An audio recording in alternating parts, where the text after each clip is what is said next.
Vous connaissez l'histoire de Pont-Saint-Pierre avec ces deux églises. L'église Saint-Pierre, qui est à l'origine Pont-Saint-Pierre, et l'église Saint-Nicolas, c'était deux paroisses totalement différentes. Une toute petite paroisse en surface, Saint-Pierre, une paroisse plus grande quand on a créé Saint-Nicolas. L'église était là à la pointe, et même le cimetière entourait cette église. C'est l'ancien cimetière, en partie. L'église a été quasi rasée.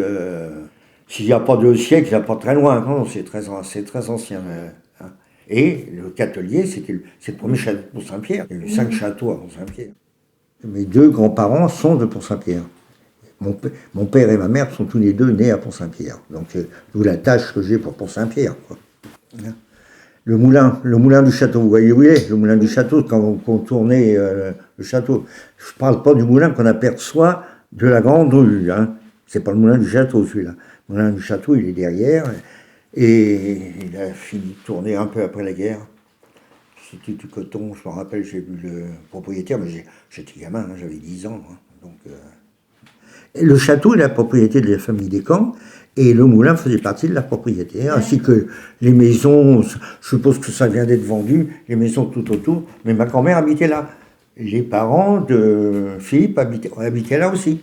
On y a joué dans le moulin, hein, parce qu'à cette époque-là, quand ça a repris, on n'y jouait pas, mais avant, j'ai joué étant gamin, quoi.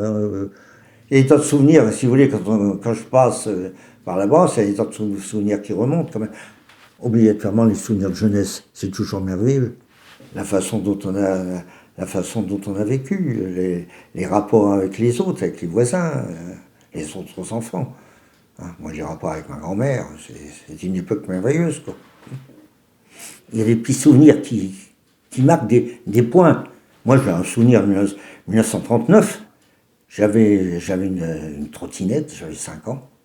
Hein. 39, je suis né en 34, j'avais 5 ans. Une trottinette on jouait sous l'avenue.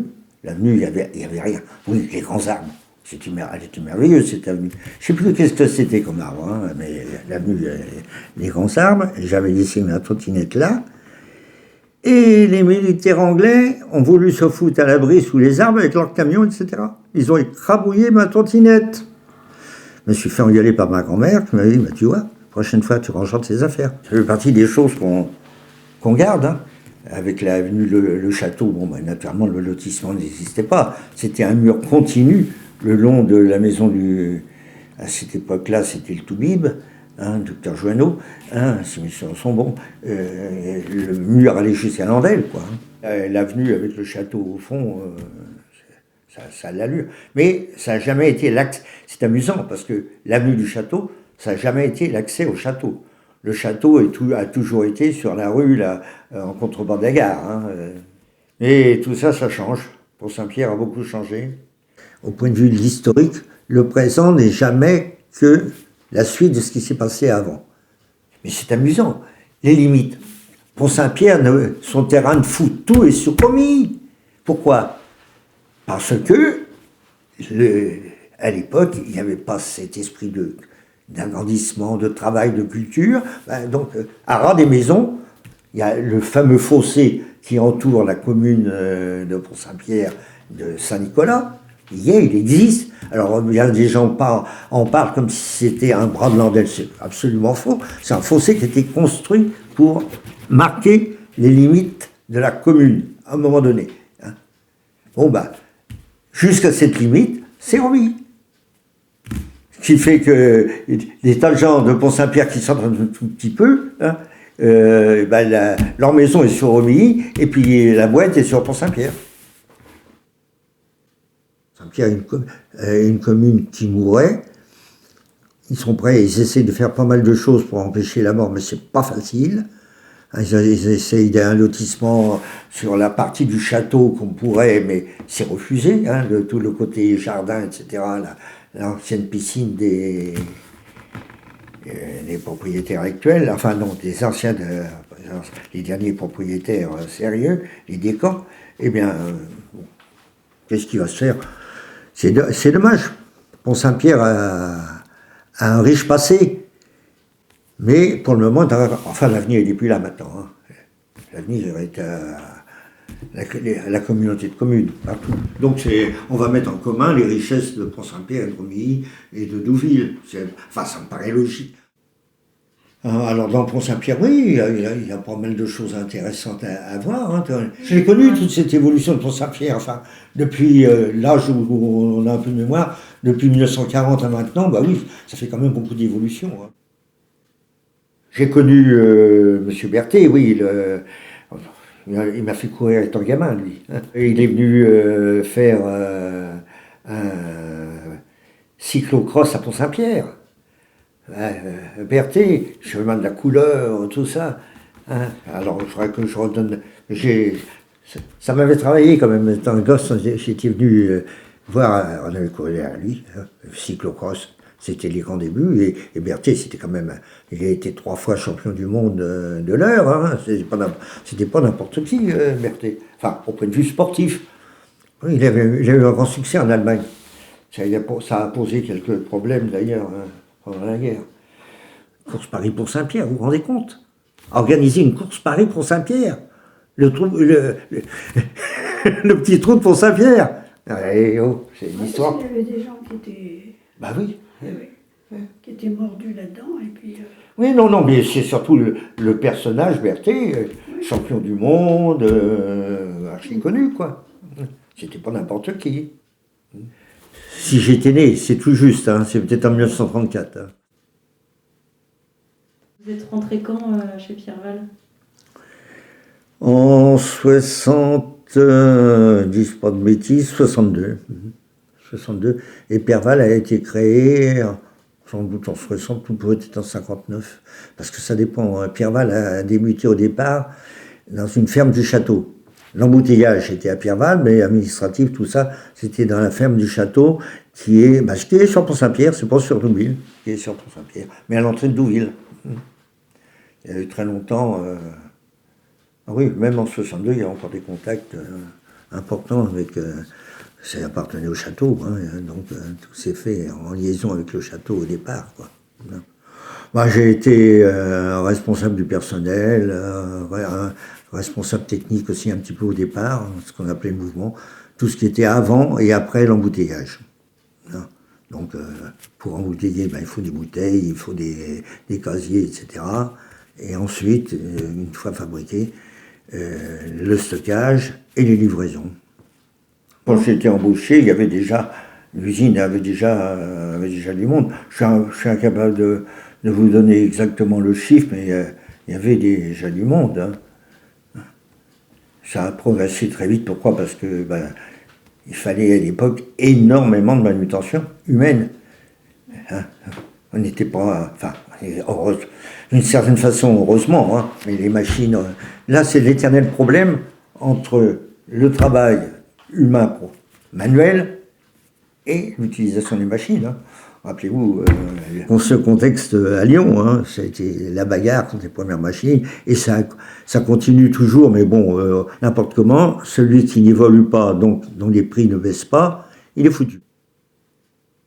Tout le long de l'Andelle, là, il y avait les marronniers, puisque étant gamin, on allait ramasser les marrons pour les vendre à la pharmacie. À la pharmacie de Romilly, mais à la pharmacie de Romilly, pas au sens où vous entendez pharmacie aujourd'hui, la fabrique de médicaments qui était à Romilly. Et donc, pour tout le monde, c'était la pharmacie. Éventuellement, de l'entraîne de marron d'Inde, ça existe encore. En dehors de ça, qu'est-ce qu'il y a comme autre médicament à base de marron d'Inde? Souvenir, quand on était chez ma grand-mère, c'était juste derrière.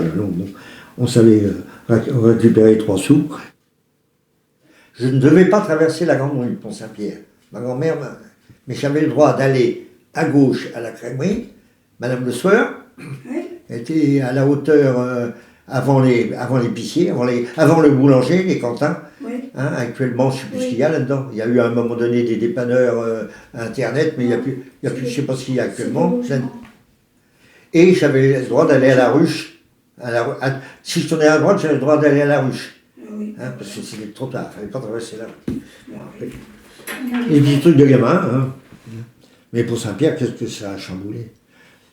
Alors moi, je ne les ai pas connus. Mais j'ai interrogé ma mère et mon père. Les bistrots à Pont-Saint-Pierre, avant la guerre, après la guerre de 14, je crois qu'il y en avait 21. Aujourd'hui, il y en a 3 et rencontrant les hôtels, hein, qui ne sont pas des bistrots. Le bistrot où il y avait Yvette. Oui, ah Et oui. puis en haut, là où Ah, mais il y en avait partout, il y en avait 20. C'était Anctil. Oui, à Anquetil, oui, là-bas, là. Hein. Il y en avait partout. Le père Mollet était, où tu as connu, toi, tu m'as dit tout à l'heure, Madame Chaumont. C'était un bistrot, quoi. C'était un bistrot. Il y avait Denquin, Denquin à côté de la Poste actuelle. C'est beaucoup pour un petit patin. Ah, pas une vingtaine pour un petit billet comme ça. Chacun avait son ardoise là-dedans. Les bonnes femmes, elles savaient où chercher leur mari le soir après le boulot. Hein. Le bureau syndical de Pierreval, c'était chez votre grand-mère. Dès qu'il y avait la moindre pause, c'est là qu'il fallait que j'aille chercher les gars. Moi, j'ai des souvenirs là. Votre grand-mère était très sympa. Jacqueline Lecoq. Et les réunions pré-syndicales, c'est là que ça se passait. Hein. C'est juste à droite avant d'arriver. Mais on avait là un petit parking qui était bien, parce que il y avait quand même. On a été jusqu'à 450 salariés à Pierreval. Hein. Ça a été énorme. Hein. En 76, la grosse année 76. C'est complètement dingue d'ailleurs. Dingue. On aurait mieux fait d'aller se coucher. On avait des équipes, on travaillait 24 heures sur 24. Quoi. Bon, la connerie. À un moment donné, effectivement, il y avait beaucoup de monde. Mais bon, ça, c'était les horaires normaux de pause où les gens avaient le droit de sortir. Mais en dehors de ça, les trucs en cachette, qu'est-ce qu'il y a? Oh là là. Enfin, il faisait un saut, il n'y a pas toujours un contremaître derrière, puis parfois le contremaître en tête. J'entends les petits petits pour chez Mme Lecoq. Ah oui. Et vous alliez les chercher? C'est arrivé, oui. Non, c'était pas la bonne, c'est jamais la bonne méthode. Mais c'est arrivé. On fait passer les messages. Vous étiez trop cool. Par rapport à la suite, une fois qu'on est parti, peut-être, oui. Mais c'était la bonne époque. Oui. Pierreval, la boîte gagnait beaucoup d'argent. Les salariés étaient bien payés, il y avait une bonne ambiance. C'est quand même important. Bon, quand ça a été repris, quand Vittel a lâché, alors effectivement, là, c'est alors on rentre dans les problèmes économiques, c'est dommage, quoi. Vittel a été obligé de vendre, hein, quand Nestlé a mis la main sur Vittel. Là, il y a eu tout un tas de trucs. C'est absolument affolant. La politique européenne s'en est mêlée, là. Alors là, voilà. Et donc, 76, il y avait du boulot, hein. Oh, oui, aïe.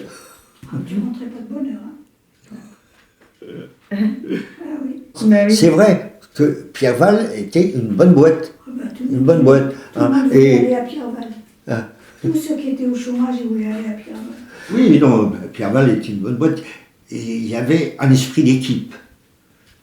Y compris avec les syndicats. Bon, c'est normal. Il y avait par moments des petites bagarres. C'est normal. Mais en dehors de ça, non, Pierreval avait un bon esprit. Mais c'est vrai que c'est plus facile d'avoir un bon esprit quand tout le monde est normalement satisfait. Dans le secteur, comme disait Rania tout à l'heure, tout le monde voulait rentrer à Pierreval. Ceci dit, la grande pointe, c'est en 76, et puis ensuite, on est revenu à des effectifs beaucoup plus normaux. La vallée de Landelle, malheureusement, s'est cassé la gueule industriellement. Elle était riche, hein, la vallée de Landelle. Ah bah, finalement, oui. On avait l'énergie à pas cher, la vallée de Landelle. Il y avait, entre Pont-Saint-Pierre et l'embouchure sur la Seine, je ne veux pas vous dire trop de bêtises, mais il y avait une dizaine de sources d'énergie qui, partout, on récupérait, mais ça ne coûtait rien. Hein, le Vasseur venait de la vallée du Cailly. C'est exactement un parallèle avec la vallée de Landelle. Parce que c'est quand même une époque, mais c'est pas si vieux. Hein. C'est de 200 ans grand maximum, quoi. Hein. C'est après la Restauration, 1820, c'est là que tout ça a un peu commencé. Il y a eu quelques petits trucs avant, hein. Romilly, c'est un peu avant. Mais il n'y a pas grand-chose, quoi. C'est intéressant, oui, ils ont été chercher des idées en Écosse, etc. On dit ils ont dû piquer quand même les ouvriers. On n'avait pas le droit, déjà à l'époque. On nous parle beaucoup aujourd'hui d'aller piquer les idées chez les autres. Mais pour eux, on avait été chercher les ouvriers en Angleterre. Hein. Les Anglais, pourtant, ils tenaient déjà ferme. On l'a fait quand même. Ça a un gros intérêt. C'est, entre guillemets, de la préhistoire industrielle. Parce que la préhistoire, il y en a plein partout. Mais industrielle, c'est dommage de foutre tout ça en l'air.